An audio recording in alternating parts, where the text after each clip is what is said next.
আপনি কি এখনো রেগে আছেন? আবরার ধীরে এক নিঃশ্বাস ছাড়ল।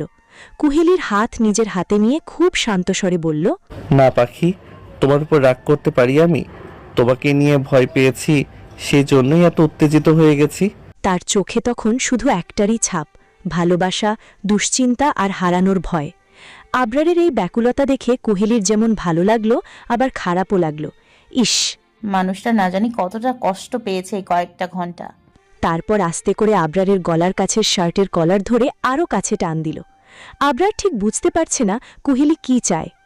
কুহেলি হঠাৎ আবরারের ঠোঁটে ঠোঁট মিলিয়ে দিল। আবরার বিস্মিত হয়ে চোখ বড় বড় করে ফেলল। এটা কি সত্যি? আবরারের সময় লাগল নিজের বিস্ময়করতা কাটাতে। অতঃপর আবরার নিজের হাত রাখল কুহেলির পৃষ্ঠদেশে, একদম নিজের সাথে মিশিয়ে দিল। 1 ইঞ্চি দূরত্ব রাখল না। আবরার এবার উন্মাদের মতো চুম্বন শুরু করে। কুহেলি হাঁফিয়ে ওঠে, কিন্তু নিজেকে আজকে আর সরায় না আবরারের থেকে, আর কোনো বাধা দেয় না। নিজেকে সর্বোচ্চভাবে টেনে নিয়ে যেতে চায় আবরারের সাথে তাল মিলিয়ে। কিন্তু আদৌ কি তা সম্ভব? কখনো না, তবুও চেষ্টা করছে। আবরার পুরো মাতোয়ারা হয়ে গেছে কুহেলির অধরখানার ওপরে, সাথে কুহেলির ছোট্ট বদনে অস্বাভাবিকভাবে বিচরণ করছে। কুহেলি এবার নিজেকে সামলাতে আবরারের ঘাড়ের নখ দিয়ে খামচে দেয়। আবরারের সেই দিকে খেয়াল নেই, ওর ধ্যান জ্ঞান সব কুহেলির মধ্যে। কিছুক্ষণ পর কুহেলি ব্যথাতুর শব্দ তোলে। আবরার সাথে সাথে নিজেকে কুহেলিকে ছেড়ে দিয়ে তাকায় কুহেলির দিকে। কুহেলি লজ্জায় একদম লজ্জাবতী গাছের ন্যায় নেতিয়ে পড়ে, গাল দুটো লাল টকটকে হয়ে গেছে। আবরার তা দেখে হাসে। তারপর কুহেলির গালে বড় আঙুল দিয়ে স্লাইড করতে করতে বলে, পাখি, তুমি কি ঠিক আছো? এভাবে আজকে আমার কাছে আসলে? কুহেলি আরও লজ্জা পেয়ে আবরারের বুকে মুখ লুকিয়ে বলে, আমারও আপনাকে আদর করতে মন চাচ্ছিল, তাই করলাম। কেন, আপনি খুশি না? আবরার হাসল শান্তির হাসি। তারপর কুহেলির চুড়ে হাত বুলিয়ে দিতে দিতে বলল, আমি এতটা খুশি কোনোদিন হইনি পাখি, যতটা খুশি আমি আজকে হয়েছি। কিন্তু আজকে তুমি অসুস্থ, ঘুমিয়ে নাও, অন্যদিন আদর করবে। কথাখানা শেষ করেই আবরার কুহেলিকে কোলে তুলে নেয়। কুহেলি নিজের ভারসাম্য রাখতে আবরারের গলা জড়িয়ে ধরে আর পা দিয়ে ওর কোমর। আবরার কুহেলিকে বেডে শুইয়ে দেয়। তারপর অতিরিক্ত লাইট অফ করে 0 লাইট দিয়ে কুহেলির পাশে শুয়ে কুহেলিকে নিজের কাছে এনে কুহেলির গ্রীব দেশে মুখ গুজে দেয়। সাথে সাথে কুহেলির সারা শরীর শিহরণ করে ওঠে। আবরার কুহেলিকে আরও শক্ত করে নিজের সাথে মিশিয়ে গ্রীব দেশে মুখ রেখেই ফিসফিস করে বলে, আমি খুব ক্লান্ত পাখি, একটু শান্তি চাই। প্লিজ মাথায় বিলি কেটে দাও। আবরারের আবদার একদম বাচ্চাদের মতো। কুহেলি আর প্রত্যাখ্যান করতে পারে না। আস্তে করে তার চিকন আঙুলগুলো দিয়ে আবরারের চুলগুলো বিলি কাটতে থাকে। আবরার মুচকি হেসে গ্রীব দেশে কয়েকটা চুমু খেয়ে আস্তে আস্তে চোখ বন্ধ করে। কুহেলিও বিলি কাটতে কাটতে কখন যে ঘুমিয়ে যায় নিজেও জানে না। 5টা। শহর তখনও আধো অন্ধকারে ডুবে। পাখিরাও ঠিকমতো ডাকেনি। শায়লা গভীর ঘুমেছিল। হঠাৎ করে ফোনের তীক্ষ্ণ রিং তাকে চমকে উঠাল। সে ধরফুরিয়ে উঠে বসল, চোখ আঁধ খোলা, মুখে বিরক্তি স্পষ্ট। ফোনটা কানে ধরে বলল, কিরে, এত সকালে বিরক্ত করতেছে? খেয়ে কাজ নেই, ভোর 5টায় ফোন। বিরক্তির সাথে ঘুমের রেশ মিশে গিয়ে কথাগুলো আরও বেশি তীব্র শোনাল। ফোনের ওপাশ থেকে গম্ভীর, ঠান্ডা, একদম অপরিবর্তিত স্বর ভেসে এলো। এই মেয়ে, কি ভাষায় কথা বলছো তুমি? এভাবে কেউ কথা বলে? শায়লা মুহূর্তেই চুপ। ঘুমের ঘোর যেন চোখ থেকে উধাও হয়ে গেল। কণ্ঠটা ফেলিক্সের। তার গলা সবসময়ই গভীর, কিন্তু আজকে অদ্ভুত রকমের কঠিন। তাড়াতাড়ি গাড়ির বাইরে বের হও, তোমার সঙ্গে আমার কথা আছে। শায়লার বুক ধক করে উঠল। সে তো একদমই বুঝতে পারছে না কি হয়েছে। শ্বাস আটকে এলো। তারপর কাঁপা কণ্ঠে বলল, আপনি এখানে এত সকালে? ওপাশ থেকে কোনো নরমদা আসেনি, বরং আগের মতোই কঠিন, নির্দেশনামূলক দিয়ে বলল, আমি যা বলেছি তাই করো, তাড়াতাড়ি নিচে নামো। তারপর একটুও সময় না দিয়ে ফেটিক্স ফোন কেটে দিল। স্ক্রিন নিভে গেলে শায়লা নিজের হাতের কাঁপুনি টের পেল। ভোরের ঠান্ডা বাতাসে জানালার কাঁচ হালকা কেঁপে উঠছে। ফেলিক্সের কথাগুলো শোনার পর শায়লার আর দেরি করার সুযোগ নেই। মনে ভয় আর অজানা দুশ্চিন্তা গুছিয়ে বসে আছে। তবু সে তাড়াহুড়ো করে ওয়াশরুমে ঢুকে মুখে পানি দেয়। হাতের কাছে যা পায় তাই পড়ে নেয়। চোখের নিচে ঘুমের ছাপ। দ্রুত পায়ে নিচে নেমে আসে শায়লা। বাড়ির সামনের গেটের কাছে কালো গাড়িটা দাঁড়িয়ে আছে। হেডলাইট বন্ধ, কিন্তু গাড়ির ঠান্ডা ধাতব শরীরটাতে ভোরের কুয়াশা জমে রয়েছে। ফেলিক্স গাড়ির পাশে হেলান দিয়ে দাঁড়িয়ে। তার মুখে আগের মতোই সেই কঠোর, নড়াচড়াহীন অভিব্যক্তি। শায়লা যেন মুখ খুলে কিছু বলার আগেই ফেলিক্স এক ধাপ এগিয়ে এসে দরজা খুলে শুধু বলল, বসো। প্রশ্নের বা ব্যাখ্যার সুযোগ নেই। হঠাৎ তার মধ্যে এমন এক ধরনের তাড়া যা শায়লাকে আরও বেশি ভয় ধরিয়ে দিল। সে চুপচাপ গাড়িতে উঠে বসে, আর ফেলিক্স কোনো শব্দ না করে দরজা বন্ধ করে নিজের সিটে গিয়ে বসে। স্টার্ট বাটনে হাত পড়তেই ইঞ্জিন গর্জন ওঠে। ভোরের নিস্তব্ধতার সঙ্গে সেই শব্দ যেন অদ্ভুতভাবে বেমানান। গাড়ি রাস্তায় উঠতেই শায়লা অবশেষে সাহস সঞ্চয় করে আসতে বলে, আমরা কোথায় যাচ্ছি? চুপ করে বসে থাকো, বেশি কথা আমার পছন্দ না। ফেলিক্স চোখ সোজা সামনে রেখে ঠান্ডা স্বরে বলল। এক মুহূর্তের জন্যেও সে শায়লার দিকে তাকায় না। সেই কঠিন গলা, সেই নির্দেশনামূলক ভঙ্গি শায়লার বুকের ভেতরটা আরও কেঁপে ওঠে। সে আর কোনো প্রশ্ন করে না, শুধু চুপচাপ সিটে সোজা হয়ে বসে আর জানালার বাইরে তাকিয়ে দ্রুত পাল্টে যাওয়া রাস্তাগুলো দেখতে থাকে। গাড়ি কোথায় যাচ্ছে জানে না, কিন্তু আজ ভোরটাই কিছু একটা বদলে গেছে ফেলিক্সের চোখে আর তার নিজের ভাগ্যেও। প্রায় আধ ঘন্টার নীরব যাত্রার শেষে গাড়িটি ধীরে ধীরে থেমে গেল। শায়লা জানালা দিয়ে তাকাতেই শ্বাস আটকে যায়। সামনেই দাঁড়িয়ে আছে এক বিশাল পাহাড়। ভোরের আলোতে পাহাড়ের গা হালকা সাদা কুয়াশায় ঢেকে আছে, যেন আকাশের সঙ্গে মিশে গেছে। সময় তখন 5:30। চারপাশে ঠান্ডা হাওয়া, পাখিরা মাত্র ডাকাডাকি শুরু করেছে। ফেলিক্স কোনো কথা না বলে গাড়ি থেকে নামে, তারপর শায়লার পাশে এসে দরজা খুলে দেয়। একটিও শব্দ না করে সে শায়লার হাত ধরে তাকে নামিয়ে আনে। তার হাতের শক্তি আর দৃঢ়তা শায়লার অজানা ভয়ের সঙ্গে অদ্ভুতভাবে মিশে যায়। শায়লা কিছু বলার আগেই ফেলিক্স তাকে আচমকা কোলে তুলে নিল। শায়লা হক্কাচিয়ে যায়। এভাবে আমাকে কোলে নিচ্ছেন কেন? ফেলিক্স কোনো উত্তর দেয় না। কোলে নিয়েই পাহাড়ের খাড়া পথ ধরে উঠতে শুরু করে। পাহাড়ের নুড়ি পাথর চাপা পড়ে ক্রঞ্চ শব্দ করছে, আর ফেলিক্সের নিঃশ্বাসও যেন তার আগের মতোই স্থির। শায়লা মিনমিন করে বলে, এত উপরে আপনি আমাকে নিয়ে উঠতে পারবেন না, আপনার কষ্ট হবে। ফেলিক্স তার দিকে তাকালোও না, বরং দৃঢ় কণ্ঠে বলল, আমি কি বলেছি যে আমার কষ্ট হচ্ছে? শায়লা ছোট্ট করে মাথা নড় করে। ফেলিক্স আবার বলল, তাহলে চুপ করে থাকো। তার গলা কঠিন, অথচ সেই কঠোরতার নিচে একটা অজানা উদ্বেগ যেন লুকিয়ে আছে।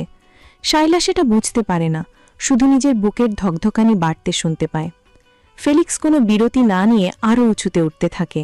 শায়লার হাত আঁকড়ে আছে ফেলিক্সের শার্টে, আর ফেলিক্সের দৃঢ় পা পাহাড়ের ওপর উঠতে উঠতে যেন বলছে সে আজ কিছুতেই থামবে না। ফেলিক্স ধীরে ধীরে পাহাড়ের চূড়ায় উঠে আসে। হালকা ঠান্ডা বাতাস বইছে, দূরের গাছগুলো কুয়াশায় মিলিয়ে যাচ্ছে।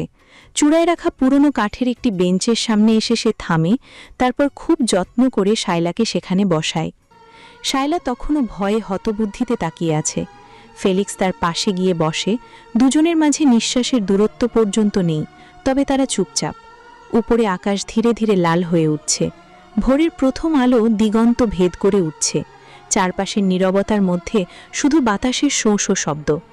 অনেকক্ষণ পর ফেলিক্সের গম্ভীর কণ্ঠ ভেসে আসে, তোমাকে এখানে আনার একটা কারণ আছে। শায়লা তাকায় ওর দিকে। ফেলিক্সের চোখে সেই কঠোরতা আগের মতোই আছে, কিন্তু আজ তার ভেতরে অন্য কিছু অমোঘ, অচেনা, অস্বস্তিকর।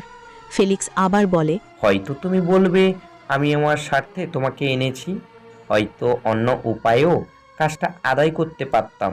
তারপর ফেলিক্স একটু থেমে শায়লার দিকে ঘুরে তাকালো। কিন্তু আমি তোমার সাথে সেভাবে করতে চাই না। আমি চাই তুমি সবটা জানো নিজের চোখে, নিজের মন দিয়ে। শায়লার ভ্রু কুঁচকে যায়। হাওয়া তার চুল উড়িয়ে দিচ্ছে, তার বুক ধকধক করছে। ধীরে সতর্কভাবে সে জিজ্ঞেস করে, আপনি আমার কাছে আসলে কি চান? ফেলিক্স গভীরভাবে দীর্ঘশ্বাস টেনে নিল। ভোরের আলো তার মুখের কঠোর ছায়াকে আরও গাঢ় করে তুলল। তারপর ধীরে ধীরে বলতে শুরু করল, গতকাল যা হয়েছে তোমার জানা দরকার। শায়লা নিঃশব্দে তাকিয়ে থাকে।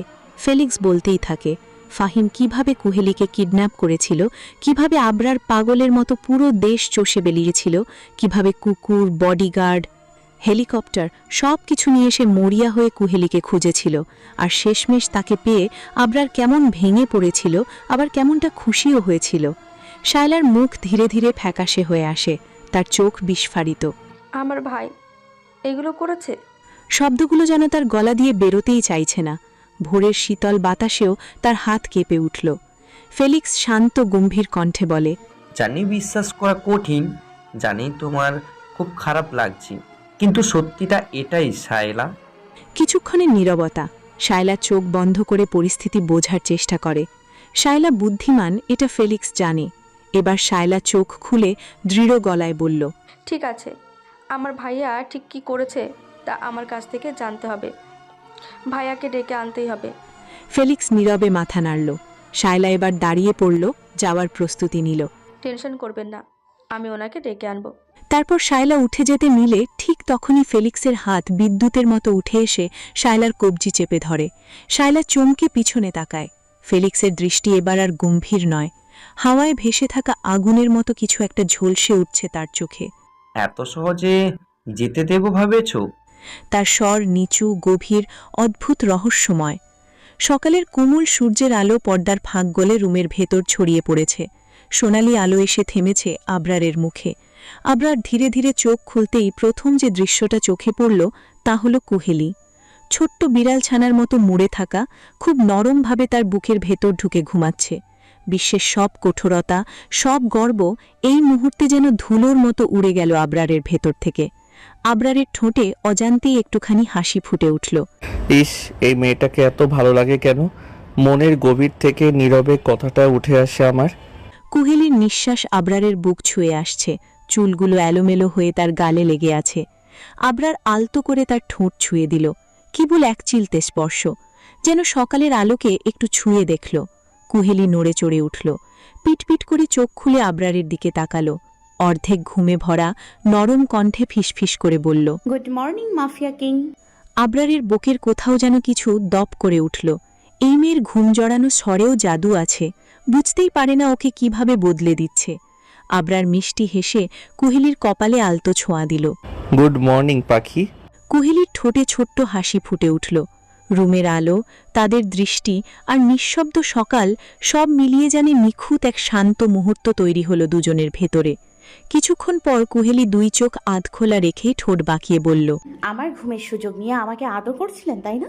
আবরারের ঠোঁটে সেই চেনা, নরম কিন্তু দুষ্টামি ভরা হাসিটা ফুটে উঠল। এক হাত দিয়ে কুহেলির কোমর জড়িয়ে ওকে আরও কাছে টেনে নিল, একদম কাছে, মাঝে কোনো দূরত্ব নেই। গভীর শান্ত কণ্ঠে বলল, তোমাকে আদর করতে তোমার ঘুমের সুযোগ নেওয়ার প্রয়োজন হয় না পাখি। আমি চাইলে এখনো খুব সহজেই নিতে পারি। কুহেলির গাল লাল হয়ে উঠল। মাঝে মাঝেই এই মানুষটার এমন কথা শুনে তার মনটা অদ্ভুত উষ্ণ হয়ে ওঠে। তবে লজ্জা সাইডে রেখে ছোট্ট হেসে বলল, কিন্তু আমার তো ইউনিভার্সিটি আছে, এসব দুষ্টামি বাদ দিন, চলুন ফ্রেশ হয়ে নেন, আজ আমাকে আপনিই নিয়ে যাবেন। আবরার ভ্রু তুলল, চোখ নামিয়ে কুহেলির দিকে তাকিয়ে রইল কিছুক্ষণ। তার ঠোঁটে আবার ধীরে ধীরে এক বাঁকা হাসি ফুটে উঠল। যদি নিয়ে না যাই? কুহেলি চোখ ছোট ছোট করে আবরারের দিকে তাকালো, তারপর গলা উঁচু করে বলতে শুরু করে, যেন সত্যিকারের কোনো রানী আদেশ দিচ্ছে। তাহলে আমি তোমার গর্দান নিব। জানেন আমি কার বউ? আমি মাফিয়া কিং এরিক আবরারের বউ। আমারও ক্ষমতা কম না। আমার অর্ডার পালন না করার শাস্তি খুব ভয়ঙ্কর হতে পারে। কুহেলির কথায় এক মুহূর্তের জন্য আবরার অবাক হয়ে তাকিয়ে রইল। তারপর ধীরে ধীরে ঠোঁটের কোণে এক দুষ্টামি ভরা হাসি ফুটে উঠল। পরক্ষণেই আবরার কুহেলিকে নিজের বুকে আরও শক্ত করে টেনে নিল। তারপর গভীর খেলা ভরা কণ্ঠে বলল, আপনার রাজ্যে আমি প্রজা হয়ে থাকব মহারানী। কুহেলি শ্বাস আটকে গেল। আবরারের চোখ তখন খুব কাছে, দুষ্ট, কোমল আর অবিশ্বাস্যভাবে নিজের। আবরার আরও ঝুঁকে এসে ফিসফিস করল। তবে একটা শর্ত আছে। কুহেলি ভ্রু তুলল, জিজ্ঞাসা দৃষ্টিতে আবরারের দিকে তাকালো। আবরার ধীরে ধীরে দুষ্টামির কণ্ঠে বলল, আমাকে নিয়ম করে প্রতিদিন 3 বার আর রাতে 2 বার রসমালাই খেতে দিতে হবে। আমি যতক্ষণ খেতে চাই ঠিক ততক্ষণই। কুহেলি প্রথমে আবরারের কথা ঠিক বুঝে উঠতে পারেনি, কিন্তু দেরি হয় না। এক মুহূর্তের মধ্যেই তার চোখের দুষ্টু ঝিলিক বদলে যায় লজ্জায় রাঙা কুহেলির দিকে তাকিয়ে। কুহেলির কান পর্যন্ত লাল হয়ে গেছে, যেন একটু স্পর্শ দিলেই ধোঁয়া বেরোবে। সে হঠাৎই লজ্জায় আবরারের বুকে মুখ লুকিয়ে ফেলে। অসভ্য লোক, সারাদিন এইসবই মাথায় ঘোরে তাই না? ফিসফিস করা কুহেলির কণ্ঠটা ছিল রাগের চেয়ে লজ্জায় ভরা। কুহেলির এই অবস্থায় আবরার আর নিজের হাসি থামাতে পারে না, রুম কাঁপিয়ে শব্দ পড়ে হেসে ওঠে। কুহেলি একটু অবাক হয়ে মাথা তোলে, আর উঠতেই চোখ আটকে যায় আবরারের হাসিতে। সে কয়েক সেকেন্ড তাকিয়ে থাকে। সেই হাসি যেন তার বুকের মধ্যেই নরম ঢেউ তুলছে। তার গলা নরম, একটু কাঁপা, ভেতরে যেন লুকোনো মুগ্ধতার সুর। ইস, হাসলে আপনাকে মারাত্মক লাগে। আপনি হাসেন না কেন?